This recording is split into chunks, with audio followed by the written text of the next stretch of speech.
আসসালামু আলাইকুম, this is মুরলিফারি হিয়ার। কালার সাইকোলজি, সাইকোলজিতে একটা গুরুত্বপূর্ণ টপিকস হচ্ছে কালার সাইকোলজি। আর এই কালার সাইকোলজির দ্বারা কিন্তু কালার থেরাপি দেওয়া হয়। তো সেক্ষেত্রে হচ্ছে কি, মানুষের জীবনে এক একটা রং এক একটা সময় এক একটা প্রয়োজন বা এক একটা ইফেক্ট বয়ে নিয়ে আসে বা এক একটা ইম্পর্টেন্স দেয়। ঠিক তেমনি রেড অর্থাৎ লাল কালার, যেমন আমরা যখন রাস্তায় যাই বা ট্রাফিক হয় তখন যখন রেড আলো জ্বলে তখন কিন্তু সব গাড়ি স্টপ হয়ে যায়। ঠিক তেমনি ওখানে কিন্তু আরেকটা পয়েন্ট দেয়, সেখানে যে ব্যাপারটা আসে সেটা হচ্ছে কি, গ্রিন বাতি জ্বললে সেখান থেকে কিন্তু গাড়ি চলা শুরু হয়। এখন মানুষের লাইফে যখন মানুষ কোনো কাজের ভেতর ইনঅ্যাক্টিভ বা হচ্ছে কাজের ভিতরে প্রোগ্রেস বা পাচ্ছে না, কাজে অনীহা আসতেছে, ওই টাইমে কিন্তু সেই ব্যক্তিটার রেড কালার ইউজ করা উচিত। তাহলে কিন্তু কর্মচঞ্চলতা বৃদ্ধি পাবে এবং কাজ সব কিছুতে কিন্তু অ্যাক্টিভ হবে। এবং রেড হচ্ছে কর্মের কালার, রেড হচ্ছে ইন্সপায়ার করে এবং রেড হচ্ছে ফায়ার এলিমেন্টের কালার। এবং রেড দেখলে যে কোনো ক্ষেত্রে মানুষের ভিতর কিন্তু একটা ভালো ফিল আসে। ঠিক তেমনি যেমন লাল গোলাপ বা সাদা গোলাপ দুইটা কিন্তু দুইটা মিন করে, ঠিক তেমনি ব্লুর ব্যবহারটা হয় আর একটা পারপাসে, ব্লু কালারের।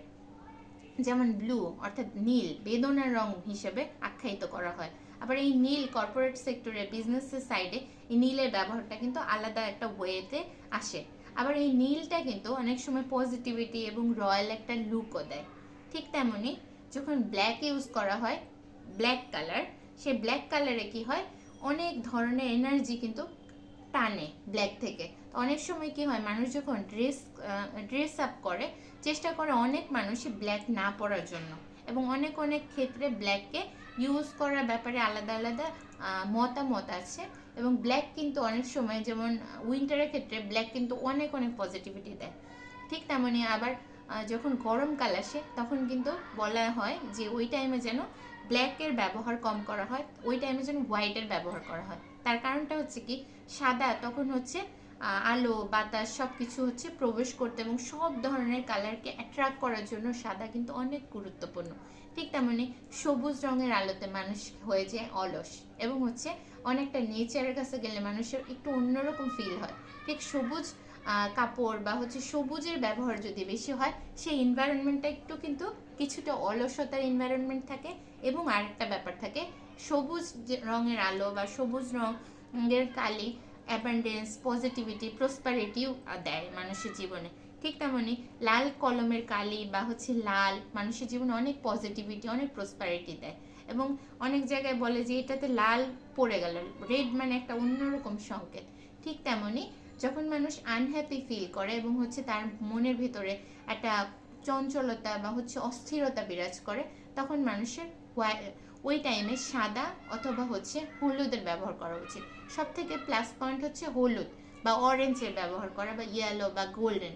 তার কারণটা হচ্ছে কি, ইয়েলো হচ্ছে হ্যাপিনেসের কালার, ইয়েলো হচ্ছে খুশির কালার, ইয়েলো হচ্ছে মানুষের এনভায়রনমেন্টটাকে সুন্দর রাখার জন্য একটা অন্যরকম চমৎকার কালার। তো ওই টাইমটাতে এই ইয়েলোর ব্যবহারটা করলে মানুষ অনেক ভালো থাকতে পারবে। ঠিক তেমনি প্রতিটা ক্ষেত্রে প্রতিটা কালার আলাদা আলাদা ব্যাখ্যা নিয়ে আসে, আলাদা আলাদা মিনিং দেয়। এবং আমাদের জীবনে এক একটা সময় এক একটা পিঙ্ক, অনেক সময় কি হয়, রাগ নিয়ন্ত্রণ করতে চাইলে কিন্তু পিঙ্কের ব্যবহার করতে হবে, পিঙ্ক বা গোলাপি। এই গোলাপি কিন্তু মানুষকে অনেক সময় অ্যাংজাইটি, ডিপ্রেশন থেকে একটু আলাদা রকমের হ্যাপি ফিল করতে সহায়তা করে।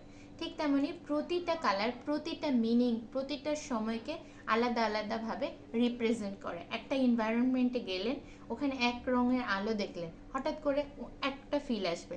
আরেকটা জায়গায় 8-10 প্রকার আলো দেখলে আরেক রকম মনে হবে।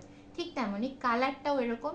তো সাইকোলজিতে কালার কিন্তু অনেক অনেক ইফেক্ট বয়ে আসে এবং অনেক অনেক ইম্পর্টেন্ট দেয় এবং অনেক সুন্দর পজিটিভিটি দেয় আমাদের জীবনে। তো সঠিকভাবে সঠিক সময়ে সঠিক কালারে যদি ব্যবহার করা যায়, আমরা সত্যি সুন্দর থাকতে পারবো এবং হ্যাপি থাকতে পারবো, এবং প্রতিটা মোমেন্ট আমাদের জন্য চমৎকার এবং সুন্দর হয়ে উঠবে। মানুষ যদি তার বিছানার রং, বিছানার যে চাদর হবে সেটা যদি একেবারে টোটালটা সাদা থাকে, তখন তার ওখানে আলাদা রকম একটা পিসফুল শান্তি একটা ফিল হবে।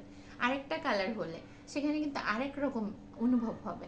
তো সব জায়গায় একটা কিন্তু আমরা ছোটবেলা থেকে মৃত্যু পর্যন্ত আমরা কিন্তু জন্ম হতে মৃত্যু অবধি কালার দেখে থাকি, এবং কালার কিন্তু প্রতিটা জায়গায় আছে।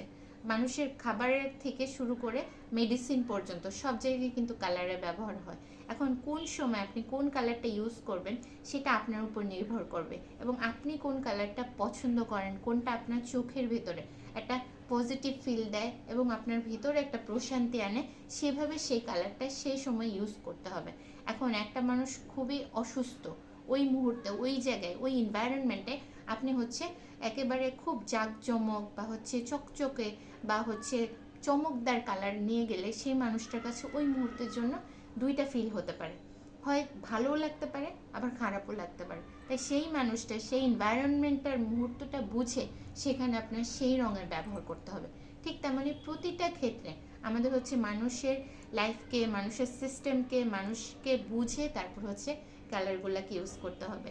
এখন সাইকোলজিতে কালার হচ্ছে বিজনেসের সেক্টরেও কালার গুরুত্ব আছে, এবং বাসার রুমের ক্ষেত্রেও কালার অনেক অনেক ইম্পর্টেন্স ভূমিকা রাখে, এবং আমাদের জীবনে দৈনন্দিন পোশাক কাপড় এবং হচ্ছে দৈনন্দিন খাদ্য, এটাতেও আমাদের কালারের ভূমিকা আছে। তো কালার দিয়েও আমরা অনেক সময় অনেক ছোট ছোট ভাবে আমরা অনেকটুকু ভালো থাকতে পারি এবং আমরা সুস্থ থাকতে পারি, এবং আমাদের এনভায়রনমেন্ট, আমাদের পজিটিভিটি, প্রসপারিটি, অ্যাবান্ডেন্স, আমাদের জীবনের সাকসেস আমরা বয়ে নিয়ে আসতে পারি। ঠিক তেমনি 2025-এ বেশ কয়েকটা সুন্দর সুন্দর পজিটিভ কালার থাকবে, যেমন রেড, অরেঞ্জ, তারপর হচ্ছে পার্পেল, তারপর মেরুন, তারপর হচ্ছে হোয়াইট কালার। সবাই ভালো থাকবো, সবার জীবন মঙ্গল ও সুন্দরময় হোক।